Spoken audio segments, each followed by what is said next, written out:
دیکھو اللہ تبارک و تعالیٰ نے ہمیں جو ضمیر دیا ہے نا، ہمیں جو فطرت دی ہے، اس فطرت کے اندر اللہ تعالیٰ نے خیر کو غالب رکھا ہے۔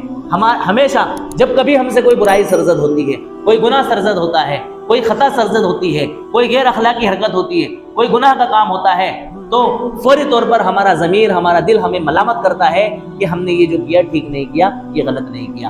اگر ہم اپنے اس دل کی آواز کو سن کر کے اس برائی سے رک جاتے ہیں اور بچ جاتے ہیں، تو ہمارے لیے آئندہ اس برائی سے بچنا کیا ہو جاتا ہے؟ آسان ہو جاتا ہے۔ اور دوبارہ اگر ہم وہی غلطی کرتے ہیں، پھر ہمارا دل اور ہمارا ضمیر ہمیں ملامت کرتا ہے۔ پھر سے بار اگر ہم غلطی کرتے ہیں، پھر ہمارا دل اور ہمارا ضمیر ہمیں ملامت کرتا ہے۔ لیکن جب ہم اپنے دل کی نہیں سنتے ہیں، اپنے ضمیر کی نہیں سنتے ہیں، تو دھیرے دھیرے ہمارا ضمیر اور ہمارا دل ہمیں ملامت کرنا کیا کر دیتا ہے؟ بند کر دیتا ہے۔ پھر ہم برائیوں کے اندر چلتے چلے جاتے ہیں۔ اسی لیے فرمایا کہ انسان جب کوئی گناہ کرتا ہے تو اس کے دل پر ایک سیاہ دھبا لگ جاتا ہے۔ پھر جب کوئی دوبارہ انسان گناہ کرتا ہے تو پھر اس کے اوپر سیاہ دھبا لگ جاتا ہے۔ دھیرے دھیرے گناہوں کے دھبے کی وجہ سے انسان کا سارا دل کیا ہو جاتا ہے؟ سیاہ ہو جاتا ہے، کالا ہو جاتا ہے۔ پھر اس کے اوپر کوئی خیر، کوئی اچھی چیز اور کوئی اچھی بات اثر نہیں کرتی ہے۔ بعض مرتبہ انسان کہتا ہے نا کہ یار میرا اچھی بات سننے کا دل ہی نہیں کرتا ہے، مجھے اچھی بات اچھی لگتی نہیں ہے، کوئی مجھ سے بھلی بات کرتا ہے تو وہ بھلی بات مجھے پسند نہیں آتی ہے۔ وہ انہی گناہوں کا نتیجہ اور انسان کے سیاہ دل ہونے کا نتیجہ ہوتا ہے، جس کی وجہ سے اس کو بات اثر نہیں کرتی ہے اور اس کے اوپر خیر کا اثر نہیں آنے پاتا ہے۔